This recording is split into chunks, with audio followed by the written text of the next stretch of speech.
Hi, this is Roger Moore, and you're listening to James Bond Radio. Who are you? My name's Bond. James Bond. Bond.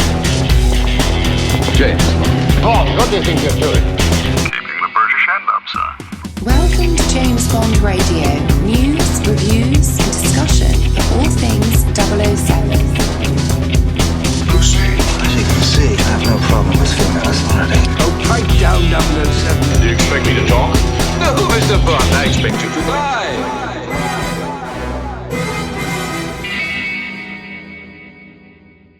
So I would like to welcome from the Bond Experience, Mr. David Zaritsky, and from being James Bond, Mr. Joe Darlington, two of my brothers from Langley who I've served in the field with for Secret Cinema, Casino Royale. Welcome, gentlemen. Thank you. Thanks for having us. Thanks for having us, Tom. Good to be on James Bond Radio. Absolutely. It's been a long time. Finally, here we are. For you, Joe. Joe invented Bond podcasting, as far as I'm concerned, for the benefit of the listeners. 2006 is when Being James Bond started, so you're a veteran in the world of Bond podcasting. So I'm going to start with you, David, because we were hanging out a lot that night when we went to the influencer day, as they called it, for Secret Cinema. And we got into some adventures together. You then went back a second time and had some different adventures. I went back a second time and had some different adventures too. So give me a rundown of your sort of overall Secret Cinema experience to begin with.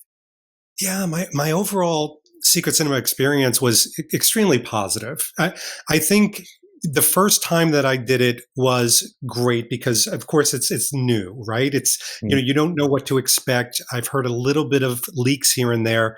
I think all of us on this podcast had an advantage that we heard from the creative director, so there were little hints of what we might see. My biggest issue of that evening was, imagine coming out of a bathtub and you cover yourself in barbed wire and then go to bed. It's not something you should do. So I went into it in the wrong frame of mind because I was nearly an hour late. I was a bit frantic. And to be totally transparent, I had done it with my wife the first time, who is generally slightly introverted and didn't know what to expect. So as much as you have to get into the mindset that you are going to become a different character. You're not David Zaritsky that night. You're not Tom Sears. You're not Joe Darlington. You are a part of this. That is the best way to do it. And God bless AJ Chowdhury. And if you know AJ, he is an amazing Sherpa, for want of a better word. So one of the first things he did was when I went in there, he started to tour me around. But it didn't feel immersive. I mean, he really did try to tour me around and show me the sets and show me the people. And it was an incredible experience. I'm taking it all in. But I wasn't fully immersed into it until suddenly, I remember this so well. At one point, we had just talked to the Judi Dench lookalike, and now we can name names and characters. We were talking to M, and AJ looked at me, put his hand on my shoulder, and he said, "Right, Zaritsky, off to you now." And he kind of, pushed me on my bum and gave me a glass of milk and sent me to bed and off to the races. And that's where I think I kind of met up with you guys and we started talking up the characters. Yeah, I've said this before about Secret Cinema. I think the result you get from it, the level of enjoyment you get for it, is directly related to how much you go into it yourself and go deep on the role play and all that kind of stuff. It's easy to go in there. And I saw loads of people as well who are a bit shy and a bit awkward or whatever, who were sort of on the periphery. And it would be easy to go and not really have a good time. That would be really easy to do if you didn't jump in and kind of locked in with the characters and played the game a little bit. So yeah, absolutely 100% agreed on that. What about you, Joe? How did you feel going into it? Did you feel a bit silly? Were you all in on the role play? What was your experience like? I was kind of all in, and I'll take an issue with something you just said, Tom, because honestly, I would disagree that you could have a bad time if you didn't engage, because honestly, I was sort of having fun with it before I even realized just how immersive this whole thing was going to be. In fact, I'll tell you this, I really went into this blind, where I genuinely, I never even heard of Secret Cinema before. Dave had been talking about it or throwing things out about it. And I still wasn't kind of getting the whole concept. In fact, I had no idea just how big this thing was going to be. I didn't think this. I was not expecting this scale. For example, like Dave mentioned how we were sort of scrambling to get there on time because we really had no idea. Just it was an undisclosed location, but we didn't realize wow, it's sort of out in the barrens of the outskirts.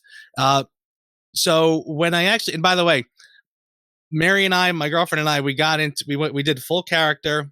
We dressed up.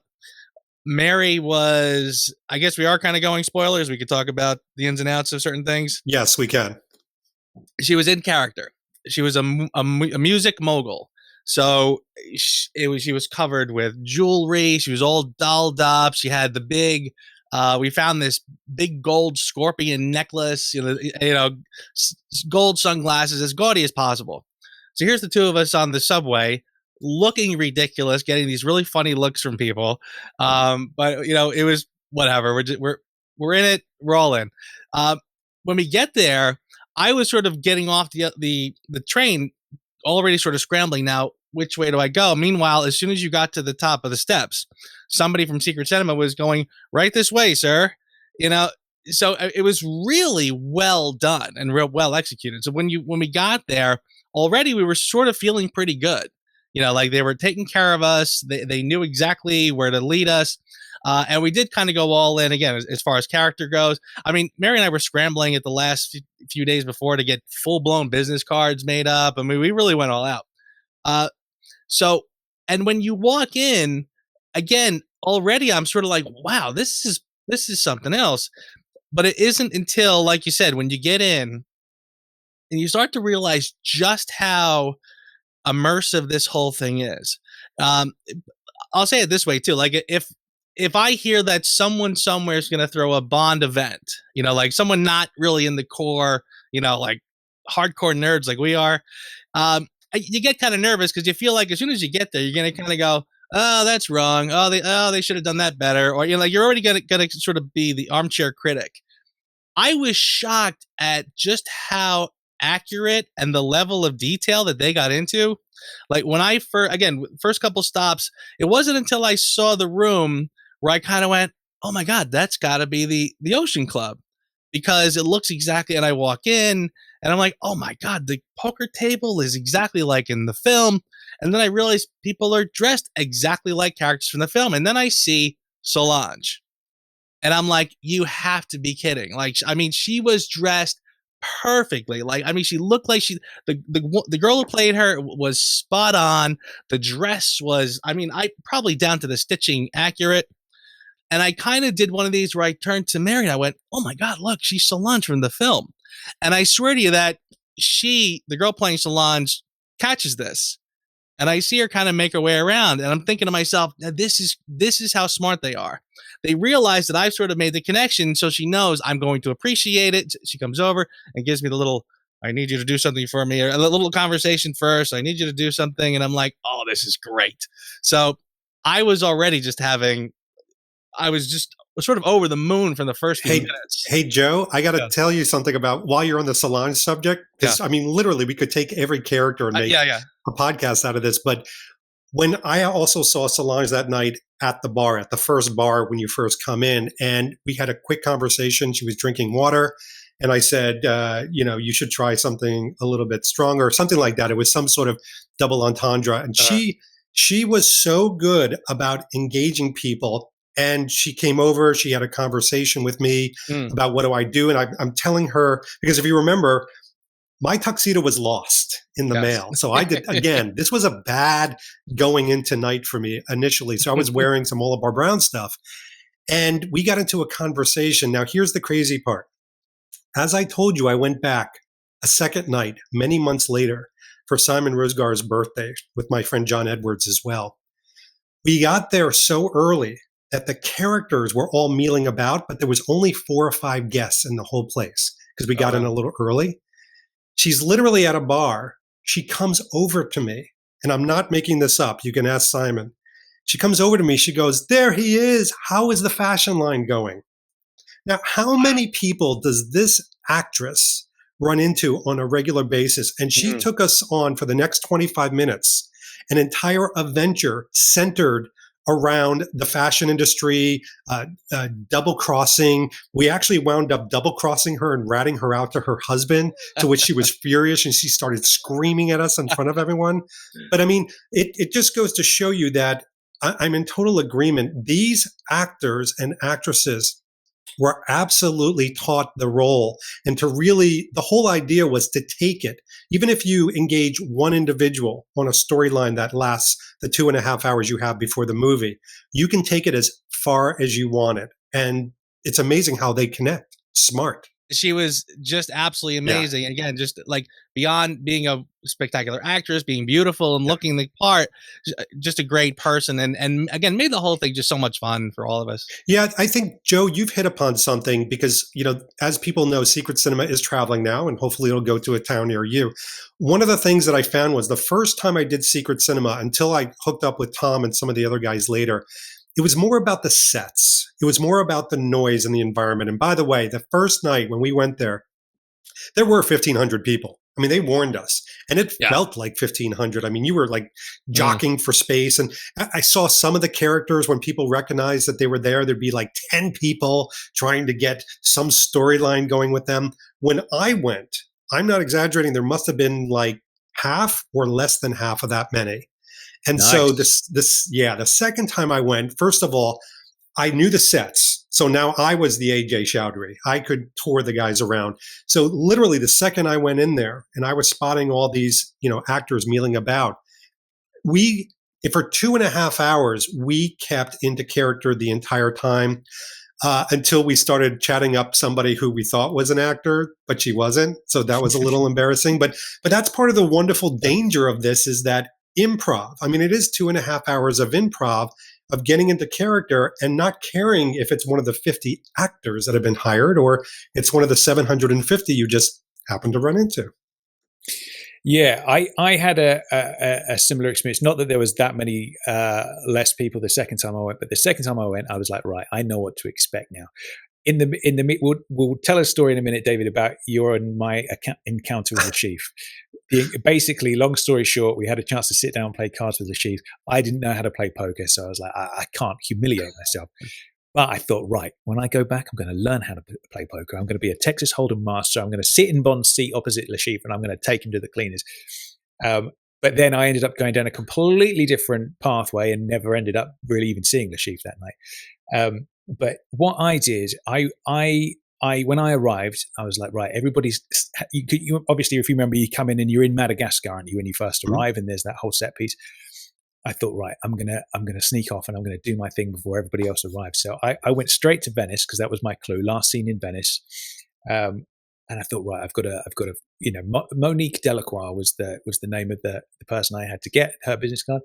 So I get to Venice and I was meant to make contact with Dryden, who was last seen in Venice. I get to Venice, can't see him anywhere. And I never saw Dryden once on either of my visits to the Casino Royale. So God knows where he was hanging out. So I'm hanging out in Venice and I'm thinking, I've got the place to myself, basically. And then I see Gettler walk in. I'm like, okay, there's my man. So I walk up to Gettler and I say, I'm looking for a Margot Delacroix. And I give him my business card. And he looks at it and he goes, Margot Delacroix? I don't know a Margot Delacroix. I do, however, know a Monique Delacroix. Would that be the name you're looking for? I was like, oh, for crying. Yes, that's the one I'm looking for. My very first move was like the least Bondian thing I could have done, got the fucking name wrong. But yeah, so I ended up going deep that second time. I told Gettler that I wanted to join Spectre. And then he introduced me to Mr. White, who recruited me into Spectre, who then introduced me to Yusef, Vesper's boyfriend. Yep. And then Yusuf got me to phone up MI6 and basically relay a message to Vesper to get her to come to Venice and bring a suitcase with 50 grand in it. So I do that. 10 minutes later, Vesper shows up. She's carrying a suitcase. She's like super nervous. She's shaking. And then Yusuf has disappeared.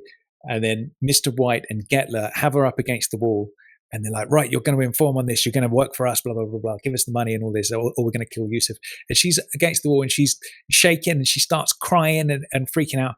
And I'm like, oh, shit, I don't want to hurt Vesper. It was just this horrible thing where I suddenly felt terrible. And I'm having these flashbacks to her drowning in the film and being like, this is all my fault. What have I done?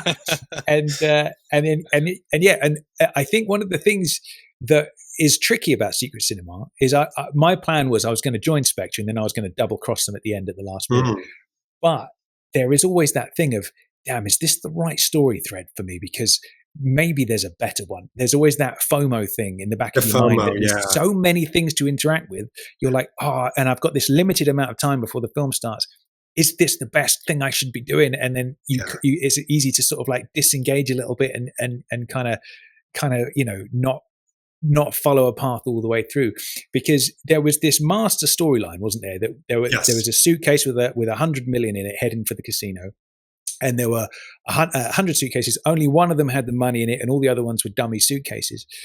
And I remember the night when we went the first time, David, where we were hanging out in the casino, and then that whole set piece at the end happened with the helicopter and all the rest of it. And they're like, that was the suitcase with all the money in. That first time I was like, what on earth is all this about? I've got what are you talking about, suitcase with all this money? I'd completely not engaged with any storylines. And then I went back and met Gettler, and he took me to the airport, and we picked up one of the suitcases off the conveyor belt. And I was like, oh, now I understand what that story was. So if you're not careful, I feel like you can go to secret cinema and you could miss key things. Yes. And if you're jumping around between loads of different things, you could easily miss that plot line like I did the first time. Or you could go deep on a plot line that perhaps you're not enjoying so much. I didn't want to make Vesper cry. I was having nightmares after that. I wanted to go back a third time so I could apologize. You let Tom Sears infest your agent status, because I'll tell you, we're brothers from another mother. I'm convinced of it, because the second time around, it was the same exact thing, that whole turn on Solange. So what was amazing was when we turned on her and all hell broke loose, there was a danger of us staying in one place with one character, and that was her husband, who immediately, first of all, said, listen, thank you so much for ratting out my wife and saying that, she's speaking, because we were kind of flubbing a little bit, and said, yeah, she's speaking to some characters that they don't look like they're a part of Spectre. And I had the Spectre ring. So I showed him the ring, and he kind of like made me put it away. He's like, you're one of us. He then introduced myself, Simon, and John Edwards to Le Chiffre. So we were in the corner over the airport, and Le Chiffre is pointing to this door by the airport saying, I need you to go get the security code. So now it's not just him, it's Le Chiffre and all the bodyguards manipulating all of this stuff. Well, then Felix Leiter comes up to me and says, I see you're talking to nefarious characters. So suddenly we're intertwined, but it made me think, to your point, if I had stuck with one character or one place, this never would have happened. And in the end, by the way, there's 3 suitcases that kind of explode. The other ones just happen to be empty. It's the one in the casino. Now we're giving lots of spoilers, that has the money. But when we first see that, Felix shoots somebody in the airport. Did you see that whole shooting scene? I didn't see that, no. Yeah, there's a whole shooting scene. Yeah. You saw that, Joe? I did, yeah. Yeah, there's an amazing shootout scene. Everybody's screaming, get down, get down, get down. They're shooting, someone gets shot, and then they look in the suitcase, nothing's there. Why? Because it's all in the casino. So that's when they start to file everybody into the casino, and that's the first time we had. Whoa. See, the big mystery for me is how on earth do you organize something like that? Like, for example, when I spoke to Gettler and he introduced me to Mr. White, and then I make the phone call to Vesper and Vesper shows up. Vesper would have been somewhere else in the world at that time. And then she gets the call and knows to come to Venice with this suitcase with the 50 grand in. But what was Vesper doing before I made that call? And then where did she go afterwards? Because she's featuring in everybody else's story as well. How on earth do you ignore that? And how do you organize that? And this Felix shootout is news to me. I never knew that it even happened. Well, I mean, if we want to take some of the movie magic away, which this is about peeling layers, so I guess we can. And if you want to sign off now, so be it. But I do know that they have kind of a general like top line outline. In other words, where those actors need to be at a certain moment. So it's not just a free for all. Obviously Solange has to scream out something. Felix has to be at the right place at the right time. Then they've got to funnel people in. So I think outside of that general outline of where they need to be at certain plot points, anything, the meat that they put on the bone is entirely up to them and the people that are attending, which makes it literally a fingerprint, a different fingerprint every single time. That is really, really intriguing because didn't they say at that sort of Influencer Day, the pre-talk, that there was like 40 different plot threads or something going on all at the same time? Is that right? Yes. And they also said that they can manipulate them all. So I think that there's, it's almost like Dungeons and Dragons. You make a choice. If you make a choice this way and this plot point happens, you've got to do these 2 to 3 key actions. And so, I mean, but to your point, to be able to wrangle that and stay in character, I don't know how they do it. Yeah, that is incredible. So let's go deep on. Go on, Joe. Go for it. I just want to the shootout part you were talking about. Mary and I, we started out sort of doing the Salons bit in the Ocean Club, and at some point we kind of got detached from it. We just said, well, let's go look around and do our own thing, whatever. And then at some point, another agent grabbed us, and she was sort of like a random Russian agent, not a name that I was familiar with. And she kind of pulled us in and said something like, yeah, something's going to go down. You don't want to miss this. So she kind of walked us up. There was like a little walkway on the top, and we were looking down on the airport just as that scene erupted. Yeah. And it was awesome. We saw the whole thing, sort of things happening all over, coming together, etc. But the fact that they have it choreographed so well, they know what's going to happen when, the major points, like you said, if you follow along sometimes, that was sort of one of the lessons I felt like I learned from this, was when they lead you a little bit, let them kind of go with the flow a little bit. Because I felt like I was doing the same thing when my part of my brain was like, all right, I want to play along. The other part was going, but I don't want to miss something else. So again, this is definitely something that it requires, or at least if you can do multiple viewings, do it. Yeah, I think they had handlers. I actually think they had handlers for all different sections to kind of corral people and get them initiated. I think you ran into one of them because there were a couple of women and men that we saw kind of meandering around, but they weren't with anyone. And I'm like, nobody comes here single. That is that good looking. And they usually had good looking people because you would listen to them. Who knows? So tell me, David, about some of your favorite stories of what happened to you in there. So the one we did together, I told Brian and Dan the Le Chiffre one, but let's hear it from your perspective, because you were the one that sort of took the lead on that. I was hanging around and you came and you were like, come and check this out. And then the first thing I remember is you bribing the guy on the door of the casino. Yeah. I mean, so it was my first time. And so we tried our luck at literally trying to coerce. I'm thinking, it's James Bond. Let's do some espionage and coercion. So I would go up to the security people and try to tell them I knew people that, of course, I didn't know and had influence that I did not have. And none of them were really falling for it. But one of them in front of the casino gave me a little clue and said, did you speak to the gentleman all in green, the green suited gentleman, whatever his name is, Kelly? And I said, no. Is there anything in particular I should say? So to me, the whole thing was not just good improv. It was a lesson in questioning. I mean, the better questions you asked and the more answers you got, the more armament that you had. So then we took those. And I remember, I was with you, for example, and we went over to this guy dressed all in green, and again, coercion. We know this guy, we know that guy. I think even at one point, which was crazy, I think I even dropped one of the creative directors' names to see like would he recognize his boss's name, and can I get away with that? And so all of a sudden, he flipped and he said, here's your money. And he gave us a wad of cash, which then we brought back to the security guard, and I kind of fanned that in front of them. But that was for me. So then they said, well, who are these guys? And I don't know. I didn't prepare for that. So I literally looked at Tom, who's just a ferociously large creature in real life. If any of you have met him, 7 feet tall and 7 feet wide. He's great. But then he was my bodyguard. Suddenly I needed to have bodyguards if I was going to play this role. And we went in, and I remember turning to Tom at one point. We're getting ready to sit at the table, and I realized, oh shit, I don't remember how to play. I forgot the Joe Darlington being James Bond video that I did 7 years ago about bluffing. And so I turned to Tom and I said, dude, I'm going to be magnanimous and give this to you. Meanwhile, I had no idea how to freaking play. So, and Tom looked at me and goes, I got nothing, buddy. I got nothing. Well, that was the thing. We had such a great opportunity because I didn't realize what was happening at the time. So basically, that room, the casino room, is like where the climax of the whole story takes place. Yes. And there's a point in the evening where everybody gets funneled into that room to get the climax of the story. But we'd gone in there early because of you bribing the security guard. So we had that place to ourselves. There was a bar in the corner, there was a stage, and a few people milling around the casino table in the corner, and nobody else.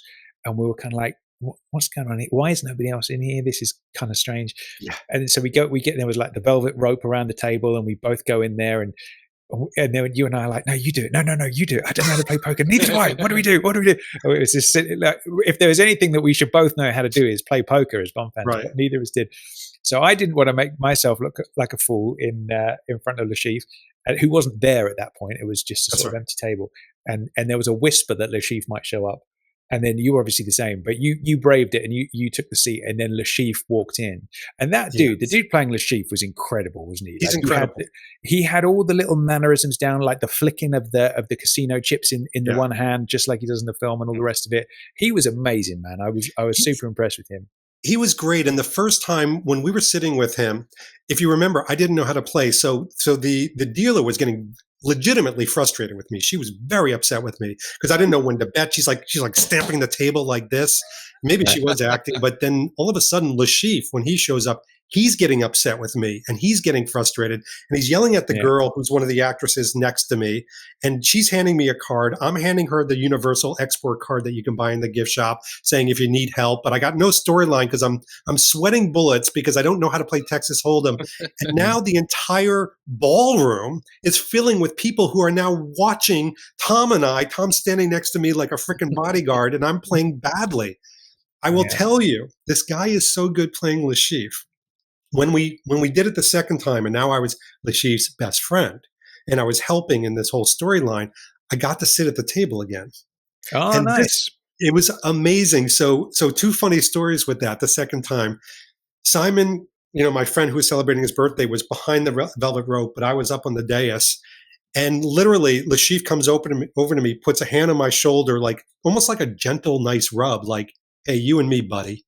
So it was a totally different experience. But this guy who had been drinking, and hopefully he hears this, nicest guy who had been drinking, and he's got half a bottle of Bollinger that he had drank, comes over to me on the dais, crosses the line, doesn't even ask anybody, and goes, "Are you David Zaritsky from the Bond Experience?" And I mean, just this crashing, shattered glass of experiences where I'm like, "Oh, that's over." Yeah. The nicest guy. Was really, if you're listening to this, thank you for the champagne. David, I have to ask you, I've played poker with you at least twice. What happened? Honestly, I think nerves and just the whole idea of wow, that actually worked. We got through security. And your mind just went blank. It just blanked out. Yeah, it's almost like what you hear from people on Jeopardy where they just forget their name. I think that's probably what happened. That's funny. Well, I guess we're due for a poker game, but go ahead. We are. It's a funny one, there, isn't it? Because you're in this fantasy world, and you get to do these things that are cooler than you would ever do in real life. That whole thing of bribing the guy on the door and ended up at, what was the buy-in? Was it 50 grand? Am I right in thinking it was 25 grand or something like that? I think it was 50 grand. Yeah. 50 grand to buy in, slapping down 50 grand in cash on the table, and then being ushered to this chair. In walks Le Chiffre. You're doing all these crazy things, but then you realize that you're a real person, so you're not quite cool enough to exist in that world and come out with all the right lines at exactly the right second. So it's a funny one. What about you, Joe? What was your favorite story that happened to you while you were in there? Well, it's funny that we're talking about poker because towards the beginning, again, I was in the Ocean Club room and Salons comes up, and somehow in that exchange, I ended up sitting down at the poker table and I'm playing poker. And I remember feeling like not too unlike how you were feeling, Dave. I felt like the added kind of pressure where I was like, I'm playing poker like with Bond characters. Like I better play. Like I better, do. And I don't know how. I don't think I did too well. And I kind of was sort of like the voice in the back of my head said, like, don't sit here too long. Like it's fun, it's wild, and I'm sitting here going like, oh my god, I can't believe I'm like. I mean, again, because it was so kind of like screen accurate, the whole experience of it. But then I was like, all right, but there's more stuff, so don't get carried away right away. So yeah, that was great. And again, the whole experience of watching that whole airport thing play out was pretty awesome. But I think that, one of the things that was really thrilling was once you got it into you, once you realized that the people in character were like, there was a lot of them. So suddenly it became like this who's who, when I see anytime from then on, like once I saw Felix Leiter kind of hanging out by himself at one point, ran right up and like, hey, what's going on? Anything going on around here that I should know about? Or, stuff like that. I mean, like that was it. And they were oddly, again, spot on in character. Like you knew them right away. So you guys think it would take more than a tan suit to make you go, oh, Felix Leiter, but he was so close to the actual character. Do you guys wish that the role play aspect, the improv aspect, had been longer? Yes. I'd say my thoughts on that is that sitting down to watch the film was the kind of the least fun part. Like even if we hadn't have watched the film and it was 4 hours of that, I'd have been way happier. Like, not that I was unhappy, but I feel like I didn't need to sit and watch the film afterwards. I could have just done 2 hours of that and gone home and called it a day and been super happy with it. What about you, Joe? Similar. It's funny because when you mentioned the part toward the end where everything was sort of coming to a head, the big climax that happened around the poker table before the film started. I remember people sort of trying to do that, trying to usher us in, saying, "Okay, come this way," whatever. And I was feeling like, oh, the movie's, but I'm not done. Yeah. I wanted to just sort of like look around more. I think in retrospect, again, and I only saw it once, unlike you guys, and I'm definitely hoping to see it again when it travels. Fingers crossed. But I think I probably, as I said earlier, I might have just, now that I know that there was something in there, I probably would have just gone along and said, okay, I'll go inside. So my feeling was like, but I don't want to miss all this. This is great. I feel like I wanted to look under every single rock that was possible. But I did enjoy the movie part though. I'm sort of with you that I feel like I could have gone on just doing the role playing stuff for hours and been thrilled. I mean, honestly, this could have gone on past midnight. I would have been just, happy as a clam. But the movie part was good. They did some interesting stuff. I felt like once in fact, I remember we kind of went to, there was an area where you can get drinks and food and stuff. Mm-hmm. So we're all just sort of chilling out, enjoying the company and relaxing. And then you could hear the film happening sort of over the wall. And I remember when certain things would happen. I think like Bond blew up the tank at the end of the opening, and you saw like whoosh, this whoosh of flames sort of come up over the wall. And I was like, what the hell? So I realized like, oh wow, they're doing stuff. So then I kind of eventually made my way. And I remember like when they did the scene, like as soon as the gunfight breaks out in Venice, he says, I'll kill her, allow me. And all of a sudden the machine guns, they had like 10 guys run down the aisle with machine guns blasting over their heads. It was really pretty wild. Mm-hmm. So again, like I said, I totally agree with you that I could have just done the immersive character stuff all day long, but they did, hats off to the movie parts. They really did that nicely too. They did do that nicely. I'll say, and maybe, Tom, if you don't mind getting into this, if I'm being fair balanced, there were some things that are kind of fall within the realm of constructive feedback for secret cinema. For example, I did feel that first night it felt overly crowded. It could have been the environment. It could have been the amount of people they were letting in. But I will say that during the movie, we had VIP tickets because of the influencer event that we went to. And although they were very comfortable with couches and a little bit of snacks, they were up in the nosebleed sections. Now, when I went back the second time, I went into Titanic steerage. I was, third class citizen and actually happier because of it, because I could sit anywhere that I wanted in the lower tier, which means we literally went 6 rows up from the stage, from the bottom stage. My experience watching the movie and the actors and the environment was so much more immersive being in third class than in being the VIP section. And I thought to myself, wouldn't the VIP section be better lower? I was exactly the same. So I when I went back the second time, I was seated it was really close to the front, probably about the same as you, maybe 4 or 5 rows back, something like that. And there were so many things I saw that time that I never noticed the previous time. So you remember when there's the very early on in the film, there's the fight in the toilet, and then Bond turns and does the gun barrel shot. I didn't even see Bond come out for real and do the turn and shoot. I didn't see that the first time. I had no idea that happened. And then as I'm watching it the second time, I see at the corner of my eye this movement. I look over and I was like, "Oh shit, there's Bond. There he is," kind of thing. And it was a strange one. Now, what do you think about the whole performance aspect of the film? Because I've heard mixed reviews of that side of things. Some people are like, well, with all this extra stuff, and for anybody that doesn't know, basically, there will be scenes happening on screen, and then there'll be actors kind of doubling those scenes for real around you in front of the screen. So, for example, you might have the free running chase. You'll have Moralaka run across the screen, jump over something, and climb up and disappear into a nook or a cranny somewhere. Some people say, I just kind of want to watch the film, and I find that a bit of a distraction. Other people loved it. Where did you land on that? You can go first, Joe.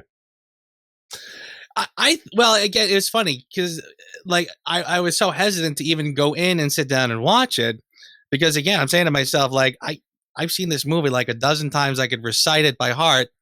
I don't want to leave. I mean, this I don't get to do all the time. Yeah. So for someone like me who has seen it umpteenth times, I was sort of just thrilled to have the extra accent marks at certain moments. And I thought that was a lot of fun. If you're bringing somebody who's never seen it, I suppose, if this is genuinely your entry to Casino Royale and you want to see it for the first time and you thought this, well, then I can see how it's a little distracting. But for me, I thought it was aces. Nice. David? Yeah, I thought the same thing. And I probably did the same thing as Joe. I remember going into the movie the first time around and then actually exiting it about midway through and then just exploring the landscape outside because I wanted to get back into it. I was also curious to see if any of the characters were still out and about. And of course they weren't. They were inside performing. And I think that we came back in the end, especially that amazing, very emotional Vesper scene at the end of the movie, which I will just stop short of telling anybody about. But one of the things that I thought they did a nice job was bringing it to life in a very immersive way. The one disconnect, and I guess I'm all about kind of the, creative feedback. The one disconnect is there seems to be about 2/3 of the way through the film, they almost like stopped the immersive moments. Like there really wasn't any. I'm like, where'd all the gunshots go? And where'd all the actors coming out? And where's that neat DB5? And there's nothing. And then all of a sudden at the very end, there's this big crescendo type of, immersive moment. But I almost felt like something shut off. So it to me, it didn't have 100% consistency, if I'm perfectly honest. So would you be both in the agreement that your least favorite part was actually sitting down to watch the film? Yes. For me. Yeah, I do. But my diplomatic self is very hesitant to say that because I feel like but it is what it is. And again, it is sort of a celebration of the film. It's going to sort of naturally feel like a little bit of a step down once you just sit and watch and even with the extra highlights. But yeah, I would have the other part was so wild and just so creative and fun and you're living this thing. I mean, I felt like if I was designing this myself, I don't think I could have done a better job. Yeah, so Joe's got a really great point. It's almost like when Joe and I reviewed A View to a Kill. It's not that we don't like A View to a Kill. We love A View to a Kill. But when you compare it to one of the other, what we think are much better Roger Moore movies, it doesn't hold itself up to that level. So the movie to me was incredibly enjoyable, incredibly immersive. But when you hold it to that improv moment where I myself become a character, it's going to fall short. Now, if you're asking me, out of all the experiences of secret cinema, I don't think that was the weakest. I'll actually add another, and I'll never be invited back again. And that was the drinks. So I do have to comment. I thought the food was very creative. I think the way they set up the stalls and the different places was very creative. And actually the food was quite good. And they had some healthy alternatives for people. But I thought the drinks, when they served me that first martini, and I'm trying to immerse myself in there, and it was in a Dixie cup martini that, I think I had a sip and a half, not even 2 sips. They're very small. Meanwhile, I'm surrounded by incredible sponsorship of a vodka brand. And I'm thinking to myself, really, guys? Like, I get it. You're making great money and it is about a margin and you are a business. And I don't want to hold that against you. But if I'm going to be sitting down here and I've just paid, $100 to $150 to get into the door, and I'm paying an incremental amount, $10 to $15 to pay for a drink, I bet you could give me an adult size one. Fair enough. That's a fair point, and a very David Zaritsky observation there. I like it. It's good, staying on brand there. So, I kind of wonder, like when you mentioned the vodka brands, I'm thinking to myself, I think product placement probably made it feel very much like a Bond movie these days. But very good, very true, absolutely. So when with the people you were hanging out with that night, or maybe even just people that also went, did you hear any other amazing stories that happened to other people that you never came across when you were there yourself? I'm guessing that's a no. Do you want to go first? You want me to go first? Sorry about that.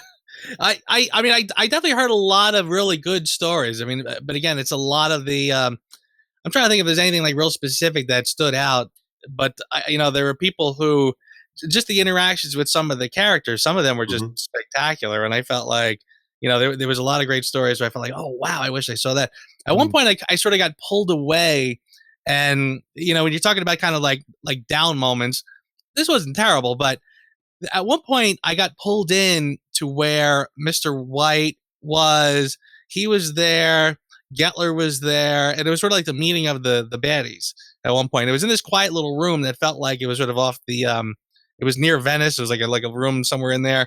And I kind of felt like for a long time, they kind of did this sort of like, and we will do this and we will do that. And we're going to, like the evil organization is going to, and I was like, this is taking a long time and this room is kind of warm. Why am I, I was almost like I was wondering, like, are they stalling for time or something? But again, the characters are sort of aces, so I really had a hard time complaining about it. But yeah, so and again, everybody had really, really good, similar sort of stories with the characters. Yeah, Tom, I'll give you a best and worst that I've heard from other people other than myself. Okay. The best that I've heard are how people utilize props. So Joe was saying, he and his, significant other were decked out and things like that. A lot of people that I spoke to brought Spectre rings or brought incredible business cards. And the way that the actors would take a Spectre ring and suddenly you were in. Like if you had a physical prop of some type that was very James Bond, you were suddenly in. One guy brought the Scaramanga pen, just the pen itself. And I guess showed it to somebody and just made mention that I got this from Scaramanga. And he was literally pulled into the thing. The worst story I heard was from a gentleman, a bit of a curmudgeon, who went and said, yeah, I didn't find it very interactive. And I'm like, well, what about when you talk to this person? No, I didn't talk to anybody. And I'm thinking to myself, all right, so you were the guy that got a drink or six and hung out by the bar, just kind of leaning and said, this is all cosplay. This is all, I'm too old for this shit. And I'm like, well, of course you had a bad time. It's, I'll bookend it. And it's what you said. You get out of it what you bring. Yeah, 100%. Yeah. I think that there's value to, and that's largely how I played it the first time. There's value to just walking around and drinking in the atmosphere and looking at all the sets and looking at the actors and being like, I can't believe how much that guy looks like Felix and all that kind of stuff. But the real gold that you get in there is when you jump in and you really interact with everybody. But yeah, no, I get that. Now, here's a question for you. We didn't get to meet Bond. We got to see Bond. So he comes out when the film starts and he's obviously interacting with us. He's interacting with the other characters on the stage while the film is playing, but he wasn't a part of the whole interactive section. Do you find that a disappointment, or do you think it's almost an impossible task to cast Bond in something like that and we would all just immediately tear him apart if he wasn't actually Daniel Craig doing it? David, you can go first, mate. I think we would tear him apart. I think we did tear him apart. I remember, and this was just, when I went the second time, our little group being a little bitchy and saying like, oh, he's too young. And look at his hair. It's all flock of seagulls. And, we were ripping the poor guy apart. He did a fine job. He did good movements. I think if you let him into the wild and let us hang out with him, yeah, we would have been kind of the typical people. And by the way, I don't think it was necessary, because one of the things I think Ian Fleming did a really great job is he was very nondescript about James Bond. And the reason he did that was so you can literally put your face on Bond's face and become that individual. And so I wanted to have Bond's swagger. I didn't want another Bond, another rooster in the hen house coming up to me and going, "How big is yours?" And I didn't want that. This was my night. Especially the second time that I went rather stag. And I was taking full advantage of that to say, I am James Bond tonight. And maybe I won't be James Bond. Maybe I'll be Le Chiffre. So I think putting Bond into the equation would have deflated that somehow. That's an interesting point. What about you, Joe? What do you think? I think you hit the nail on the head. I think the genius behind not having James Bond there is because, and it didn't dawn on me until later. In fact, I think it was actually during it wasn't until the end of the film, frankly, when I was watching scenes with Bond and Vesper, I remember kind of noticing that James Bond had his back to the audience. And I thought that was really odd. I thought, like, why didn't they put him so we can see him? I mean, that's when the light went on in my head. I said, wait a second. The whole point is I'm James Bond. When I walked into this experience, I walk into the Ocean Club and I see Salons and I saddle up and I start talking. I'm James Bond. If a character playing James Bond walked in at that moment, I literally probably would have said, "Oh man, now she's going to go talk to him." But no, she was talking to me, and that was the fun of the whole thing. So yeah, I kind of feel that it was actually pretty ingenious on their part that they did not have a James Bond character walking around. Yeah, I think that hits the nail on the head. I think it's one of those things. The fact that you never really saw his face either, I think, is an important part, because if he just, it's an impossible task, I think, because you could have one of those sort of like, when you see a Bond-like character in an ad for something, maybe it's a vodka ad and he walks in with a bow tie on or something, and there's like the generic good-looking dude who plays that role. You could have gone down that route, but I feel like it would have just cheapened it somewhat, especially because Daniel's up on the screen and it's the world of Daniel's Bond in Casino. So I think keeping him hidden away a bit and out of reach, and you never really saw his face, you just saw him in profile from behind and never in full light. I think I think that was definitely the way to go. It's an impossible task, I think, to cast Bond without sort of people just ripping him apart. So. When you go into the casino, you if you remember right back at the beginning, you're given a task, and you're given a mission, and they say you need to find this person and obtain their business card, and then take that business card to this location. So for me, it was I've got to find Monique Delacroix, I've got to get her business card, and I've got to take it to Q Branch. That was my mission. And both times I completely failed in that mission. I never came across Monique Delacroix, certainly didn't get a business card. I never even knew where she was. So did you guys actually complete the mission? David? First of all, if you didn't complete your mission, you're just like Daniel Craig's James Bond. He's the most failing James Bond as far as his missions are concerned. Well done. No, as a matter of fact, very shortly, both times, I forgot I was on any mission. And I would imagine retrospectively that I was kind of the rogue James Bond. So Bond, you're supposed to do this. And I'm like, screw you. I think the more important mission is over this way. And let's not forget, the second time around, I flipped sides. I mean, I didn't pull a Tom Sears, God love you, where I was feeling bad for the crying Vesper. I stayed pretty bad all the way through until somebody, offered me champagne at the end. So I disregarded it, not woefully so, not I'm definitely going to disregard it, but more because it's forgetting the poker game rules. I was so immersed that became secondary to me. Fair enough. What about you, Joe?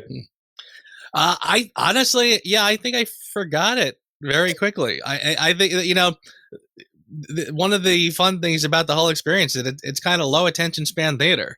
I remember kind of starting off this way, was quickly distracted by the poker game. Then I kind of shook myself loose and went somewhere else. So I didn't complete it either. In fact, I don't really think I completed anything all the way through, quite frankly. Because again, every time I felt like I was a little too immersed in something, I wanted to go see something else. So yeah, I never quite made it there. Interesting. Do the only person I know who got the business card was Murray Gillespie on our Influencer night. I remember he got the business card within about 15 minutes, I think. I remember him coming out. He was like, oh, yeah, I got it straight away. How he did that, I do not know. But if anybody could do it, Murray could do it. So Murray probably said, "I will walk away from you if you give me your business card." And they said, "Not only that, I'll stake you in the poker game." Absolutely. Murray can talk his way in and out of everything for sure. Absolutely. Cool stuff. Now, perhaps the most important question about your Secret Cinema experience, because both of you took Mrs. Zaritsky and Mrs. Darlington along. And how did they fare? You mentioned, David, that your lady is a little bit Please maybe have Joe go first. A little bit more shy, or and wouldn't have been as up for the interaction. Go on then, Joe. You can go first, mate, if you want to. I'll simply say that Mary absolutely adored it. She loved it, and she had a great time. I mean, it's funny, I was joking with you, Tom, before about how Mary ended up getting interviewed live on camera by James Bond Radio after the event. And you could just see in her face that she was just beaming after the whole thing. I mean, she absolutely adored it. So yeah, this was not at all something that I had to drag her to kicking and screaming. She really had a good time. And I kind of feel like you can't not. Dave, when you're talking about the guy who said he had a rotten time and it wasn't, some people can have a bad time in a whorehouse. I don't know how you can. Was that a little much for this? Sorry. We know how Joe's been spending his weekend. I mean, again, so there are certain people that just will not have fun. But honestly, if you are at all, the kind of person who is interested in just doing fun things, I mean, I felt like no matter how you slice it, I felt like this was a lot of fun for any lay person. But if you are a hardcore Bond fan, it is that much more. Kind of going back to like literally one of the first things I said about how I felt like Salons sort of realized that we had noticed her, and she sort of brought us into the fold that much quicker. Again, if you're a connoisseur of Bond, you're going to love it. But even if you're not, I found that how could you not have fun doing this? I mean, it's a wild experience. Absolutely. So how deep did she go on the interaction and the role play? Did she go all in? Yeah, I mean, again, we took the costumes very seriously. Both of us had these business cards that for our characters, and she was dressed to the nines. So yeah, she was all in. At one point, I was sort of wondering if we were going to lose each other because, like early on, I was sitting at the poker table in the Ocean Club, and she got pulled away during something else, and I kind of felt like, well, that might be the last I see of her until the end. But we kind of got back together, and we ended up sort of doing it mostly side by side. But yeah, I mean, she got very into the fun. She was talking to the characters. Again, she was loving it. And again, because I'm such a Casino Royale nerd, she knows the film really well too. So when I said, "Oh my God, that's so and so," I mean, she was right there. So yeah, she had a ball with it. Beautiful stuff. What about Mrs. Zaritsky? Yeah, I'm sorry. The whorehouse comment is still resonating in my head. By the way, we know what one of Joe's new chapters in Being James Bond Volume 2 is going to be. Whorehouses.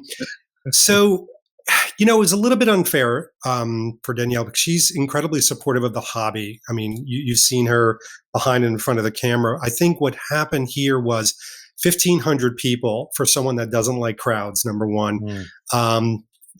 Also in a situation where, play acting and what I do is not her shtick. And then suddenly her husband's doing that. I think one of the things that she walked away with was that I was always 10 feet in front of her, like going around like a little kid. And she was kind of like, left in the dust, which I actually felt pretty bad about afterwards. It is, to me, my opinion is if you go there with a significant other, really set very clear expectations of not just what the environment's going to be, but what are you going to be? Like, who are you to each other? Like, I think if I said to Danielle, like, look, mea culpa, like, hun, I love you to death, but I probably won't see you for 4 hours potentially. And I'm not going to be that guy. I'll be that guy at the end, I promise. When I went with just my friends, she was great. She observed that the first time and said, listen, I've done it. I don't need to do it again. Plus, I think you're going to have a 10 times better time just doing it with your guys' night out. And I was able to immerse myself because I was constantly, the first time, and Joe knows this all too well, he saw the deliverables of this, I kept looking behind me making sure, is she having a good time? Is everything okay? Does she need a drink? And then at one point I lost her, and she was with Joe and Mary hanging out, having a much better time with them. And so I'm frantically looking for her and wondering if 1,500 people kidnapped her, and for real. But so long story short, really evaluate the individual that you're bringing. That's all. And Tom, quid pro quo, you brought your missus. How did she fare? Yeah, well, it's funny. The two people I brought on both of my visits, I never saw all night. So, for example, the first time I went with Dan Gale, and we went as a pair, and we hung out at the beginning, and we were looking around, and we were sort of like working, and we're like, that's not a guy that looks like Felix Leiter. That's actually Felix Leiter, and it slowly dawned on us what the whole experience was. And then, do you remember there were the bank of payphones just next to the airport? Yes. One of those phones rang. Dan went up to it and just picked it up. Hello. And there was somebody on the other end who gave him a mission. And then he disappeared, and I never saw him for the rest of the night. That was it. I saw him again when the film part came on, but that was it. Completely never crossed paths again. And it was very similar with the missus. We went in and we went through the first bit to Madagascar. I said, I'll be right back. I've got to go and do a mission. So I went off to Venice to humiliate myself in front of Getler. And then that was it. We crossed paths once later when I was leaving Venice a lot later on, and I just saw her run across my path and disappear into the airport somewhere. I was like, holy shit. So I kind of ran across, because we hadn't eaten before either, so I knew she would probably be hungry. So I kind of caught up with her, and I said, do you want to grab something to eat? Because the film's going to start soon. She was like, no, I've got to go. I'm on a mission. That was it. She disappeared, and that was the last I saw of her. So it was she loved it. She got stuck in, which I think is a tricky one, because I did see like a number of people who were clearly uncomfortable with the whole thing. It's like, oh, what am I supposed to do? Maybe it's more shy people or whatever. And I do know a few people who felt awkward and a little bit out of place and all the rest of it, which is totally understandable. Like you say, if you're not good with crowds or interacting with random strangers, or maybe you just don't know the world of Bond that well or something, that's an easy trap to fall into. But I think if you're willing to just take your ego and check it at the door, and not worry about feeling like an idiot, like an overgrown child, and just jumping in head first and going all in and not being self-conscious, I think that is where the gold lies with something like Secret Cinema. Yeah. By the way, Tom, the second time you did it, did you wear your white VIP pin that was given to you at the influencer event? I didn't, no. Okay, so I did, and I'm glad I did. So I didn't realize that, but that is literally a VIP pin that tells the people in the environment that you may have special considerations. Oh, okay. Yeah. So if you do get to go back, you may want to dust off that white pin. What happened with that? Because I remember them telling us that if you wear the pin, it gives just that some of the actors would gravitate to you more willingly or more proactively than others. Okay. And I did find that in the evening, and I don't think it was charm.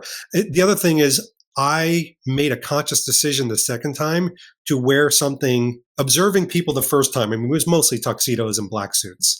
Yeah. And so I took a conscious decision to wear something significantly different than what people would wear, so I would stand out to the other actors. So I wore almost an exact replica of what Roger Moore wore in The Man with the Golden Gun. I wore the safari green jacket, the beige bottom, the same exact shoes. And so just try to stand out a little bit more from them. Beautiful. All right. Yeah. Nice. That's a nice tip. Hey, by the way, I wanted to sort of throw out that I think that as people are watching, they might be sort of wondering, when we're talking about like losing our significant others and we didn't catch up, they take your cell phones at the beginning, or actually they wrap it. They take it because they want to keep you sort of isolated and probably not snapping all kinds of spoiler pictures, whatever. So they wrap up your cell phones, and that's so basically like if you get there and you lose your partner, that's it. Goodbye. Yeah. You won't see them until the end. And by the way, David, I also wanted to throw in, Danielle, like you said, who was always a good sport. This was also a long day. Yeah. It was a very long, kind of aggravating day leading up to getting to where we were. So I think by the time she got there, she was probably like on her last nerve. I would agree. There was a lot of traffic problems, and it was a very hot day and all the rest of it, wasn't it? So it was, I think everybody ended up arriving a bit later than planned. Yeah, a little hint for people with the phone thing, put it in the locker Don't put it in one of those giant phone bags because you're going to be carrying a giant phone bag, which is like the size of a forearm with you wherever you go. And it's a pain in the butt. Yeah, good point. And interestingly, by the way, I might ask you guys, because you guys now have some additional experience. The secret location part how does that work? I mean, for us, again, we literally didn't know until hours beforehand. So honestly, when you talk about kind of negatives, not that this was a huge deal, but it did sort of set the day off a little funny, because the place we were going to, again, I thought it was going to be right in downtown London. But it's not. It's pretty far out there. So we first ended up we got into a taxi thinking like, well, we're running late. I'll just get an Uber, and like we got like 2 blocks from the hotel.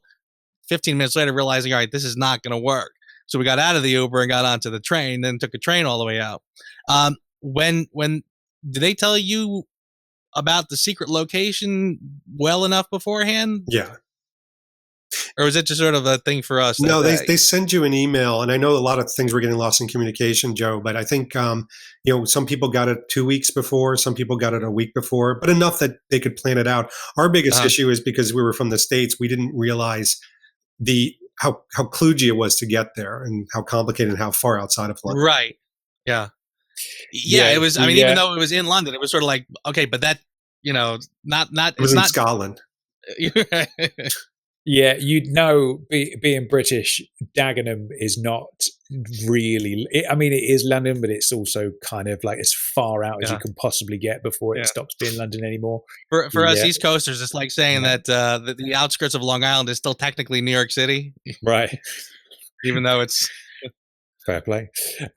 Now, the future of secret cinema and Bond. Right, here's a question for you. I feel like Casino Royale was the perfect choice of Bond film to feature as a secret cinema thing, right? When you think about it, as an interactive experience, you've got the whole casino thing and all the locations and various things and gambling. That's a no-brainer Bond film to make a secret cinema around. If they were to revisit Bond in the future with a different film, what one do you think they should go with? And David, you can go first. Oh, wow. Well, I know what they're not going to do is Octopussy, because they said they would never do Octopussy. Literally, the creative directors told poor Mark O'Connell, and I thought he was going to cry a river. A part of me thinks if they do it within the next year or two, or no, couple of years, they almost would gravitate to a Craig movie. So I'll tell you what. All right. So I'm not going to play the marketing game, because I started to do that. I'm going to pull myself out of that. I wouldn't mind seeing Skyfall, but I'll tell you why. And you're like, can't you go to Roger Moore once? I'll tell you why. There are so many interesting set pieces. The subway scene with the crashing subway car, the train. I think they could do amazing scene with the earth grabber and things like that. And I think Skyfall from an environmental standpoint, but also some of the characterization standpoint would be amazing. Well, and I'll throw in a little bit of extra credit. But I'll tell you what would be really interesting. Now, bear with me on this. All right. A Thunderball one that was actually in the Bahamas. So it's not in London, and it doesn't travel around, but they bring you, maybe it's a cruise that goes to the Bahamas, and it's 2 days long. And you're living in the Bahamas as part of Thunderball. You're on that little island. Vargos is there. You go to Palmyra and they dress the place up, for the event. They're taking people in shifts, and it's much smaller. It's not 1,500 people. Maybe it's 75. I don't know. I'm dreaming now, but to me that would be. Sign me up. I'll take a ticket. You'll do it, right? Big time, yeah, big style. We could finally find out what Vargas does in his spare time. What does he do? Indeed. All right, so Skyfall for you, David. What about you, Joe? Dave, I think you just took this to a whole different level. You went from secret cinema to just, how about we just do a dream vacation for the hardcore Bond guys, where we just reenact everything about Thunderball in the exact location, et cetera, et cetera. Yeah, I'm on board. My brain sort of goes back to I remember when the video game came out from Russia with Love, and they got Connery's voice, etc. And I remember, thinking about what could they do next? Like what could they do? And I immediately went to Moonraker, and I said, "Oh, they got to get Roger Moore in here to do the voice for Moonraker, because even though it's sort of a goofy movie, a video game for it could be spectacular." And I think my brain is sort of going in a similar way, where I say to myself, that actually has got a lot of great locations, other people in the film. You could have some great characters and some wild experiences. I mean, they could put you in a centrifuge machine. They could do like a whole space thing where you're doing something in space. I mean, that's a film where they could probably really get creative and let their kind of juices flow in that respect. I wasn't expecting that, Joe. I'll be honest. I was not expecting Moonraker to be your choice for a secret cinema, but I like it. That's great. Nice. I suppose that the tricky thing is what Bond films are in the public consciousness enough to attract a lot of people outside of our little band of geekery. I feel like Goldfinger is an obvious choice. Everybody knows Goldfinger, and you can imagine, the vault set at Fort Knox, and all that kind of stuff. The Golden Girl on the bed scene, and all that kind of stuff. I feel like you could pull off.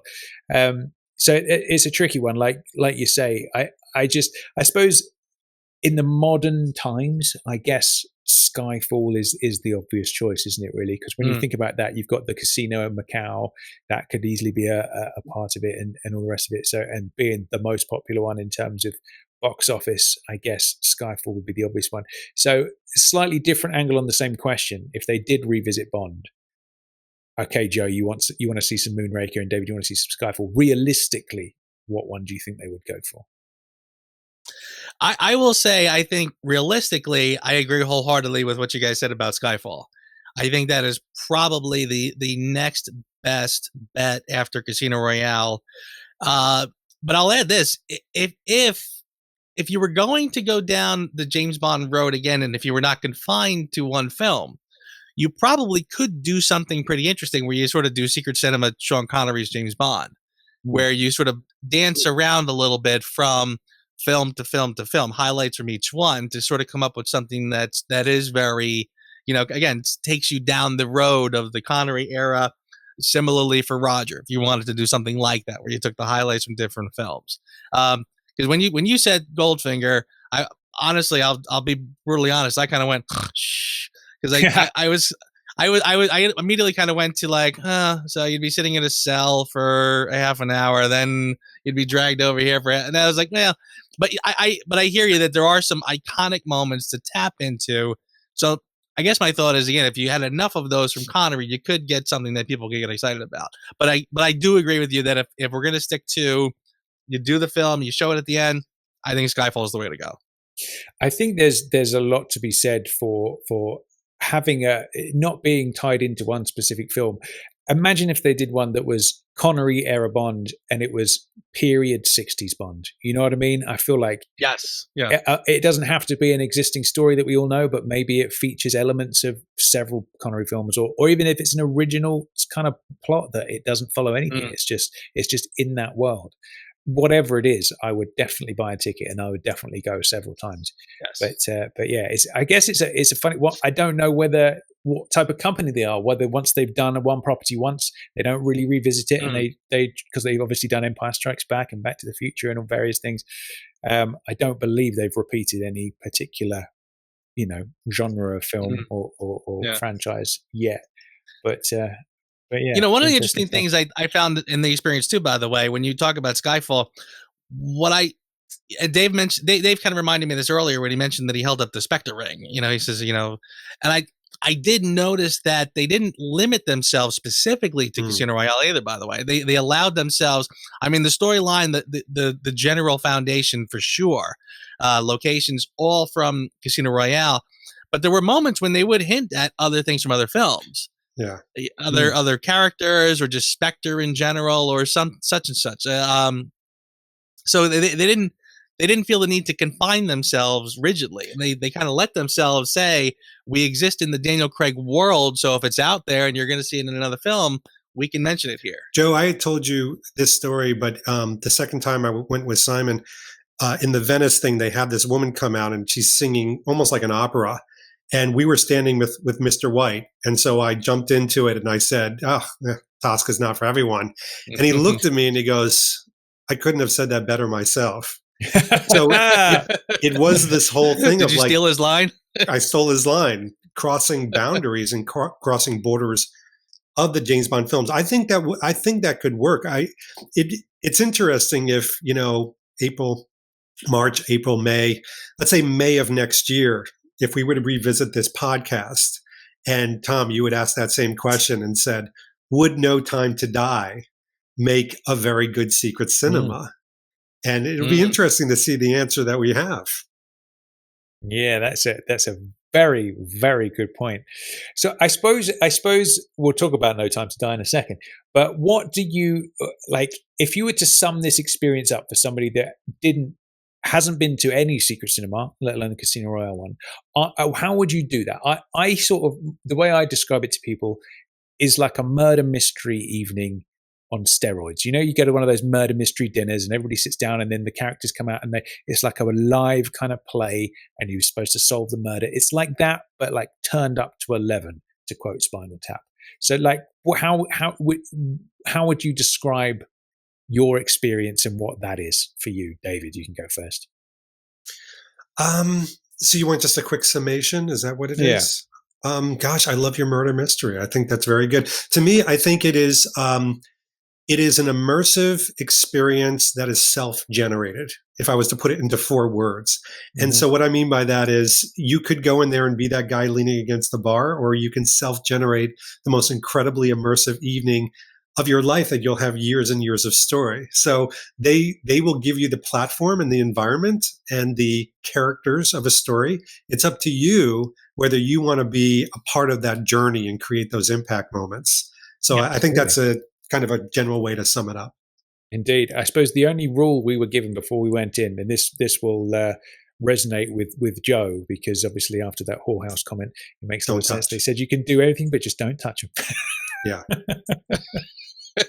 Or if you're going to touch them, hide the body and, burn it. Indeed. Yeah, absolutely. So then, just to wrap up, let's do a bit of No Time to Die. Right, David, how are you feeling about the whole shebang right now? Like, what are you thinking? So good. No, you're asking me this at a very interesting time when the Bond community has some interesting, strong opinions about some of the things. I think if I divide it like this, from a media standpoint, I'm not overly thrilled. I'm not overly thrilled with kind of what's being focused on in the media. I'm not overly thrilled with what I've seen from what we can consume as Bond fans that's being given to us, whether it's posters or trailers, or even, the conscious decisions to what they put in magazines and online. Not very satisfactory to me, but, I'm a harsh critic. What I am excited about is some of the positive rumblings I'm hearing about storyline and character and Bond being Bond and, just some of those things that they're aligning. So I'll tell you, at the end, it would be really hard to taint my excitement for any Bond film. I'm still very high. I'll be there day one, excited about it. But I'm constantly feel right now, and again, you're catching me at an interesting time, I'm constantly fencing off environmental noise around this film that I just haven't felt in the other films. I go back to Spectre and Skyfall and all the way back to when I can remember, the pre-noise, and it's never felt like this, where I feel like I need to dial it down. And that's a little bit how I'm feeling right now.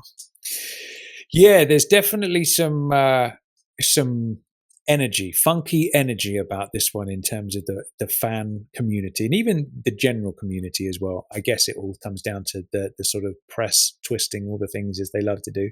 But that's a good point. What about you, Joe? How are you feeling?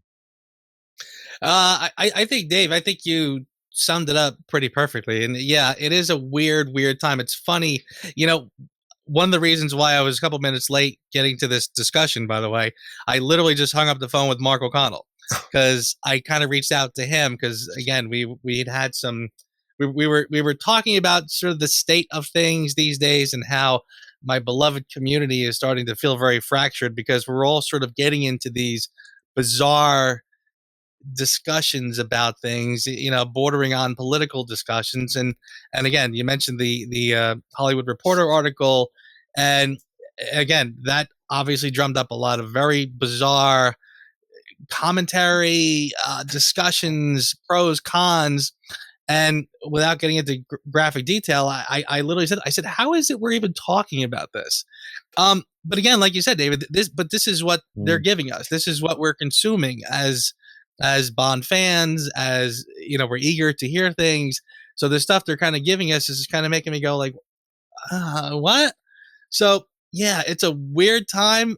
And honestly, I don't know what to make of it. And I sort of keep falling back on the idea, well, let's not jump to any conclusions. Let's see how the movie plays out. But like you said, this is sort of what we're getting fed. So this is like some people have said, why are you even talking about this? Well, because this is what they gave us. This is what we're told.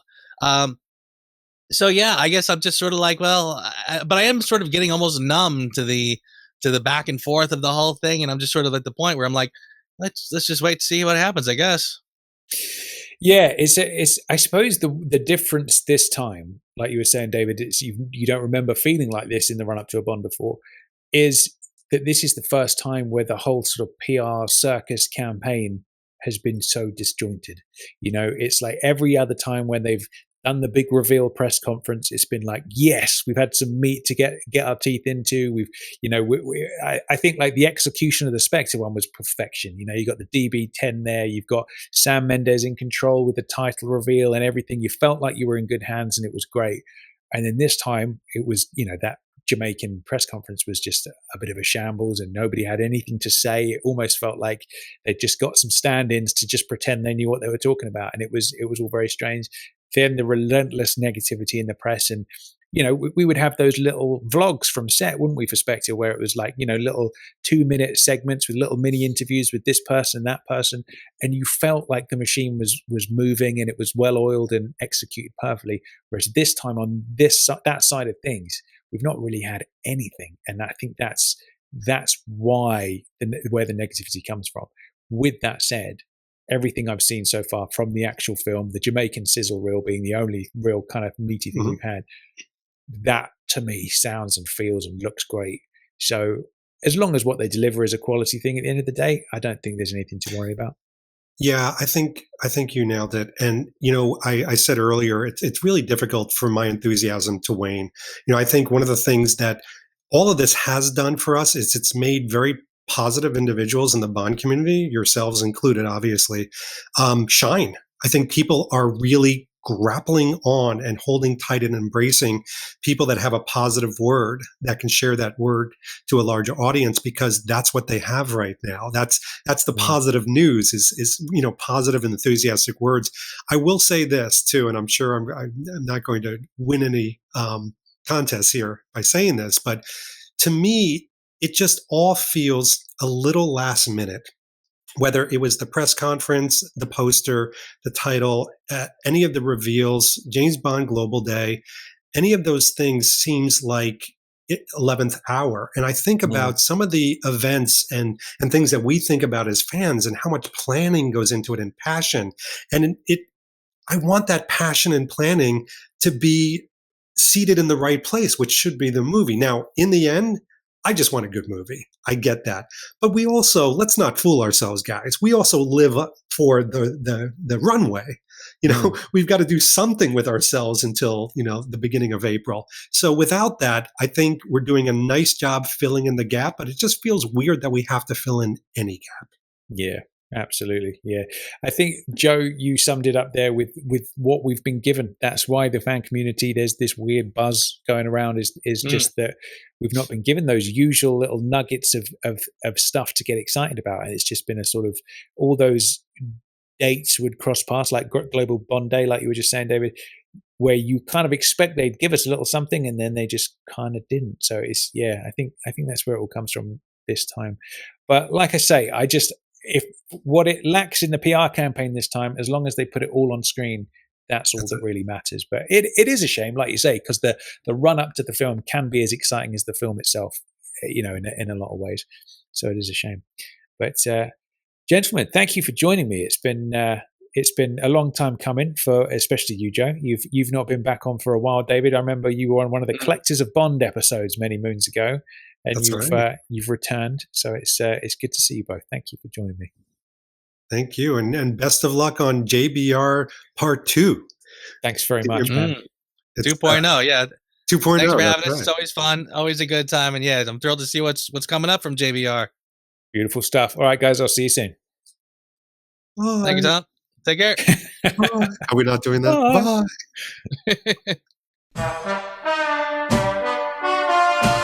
Hope you enjoyed the show. Good night.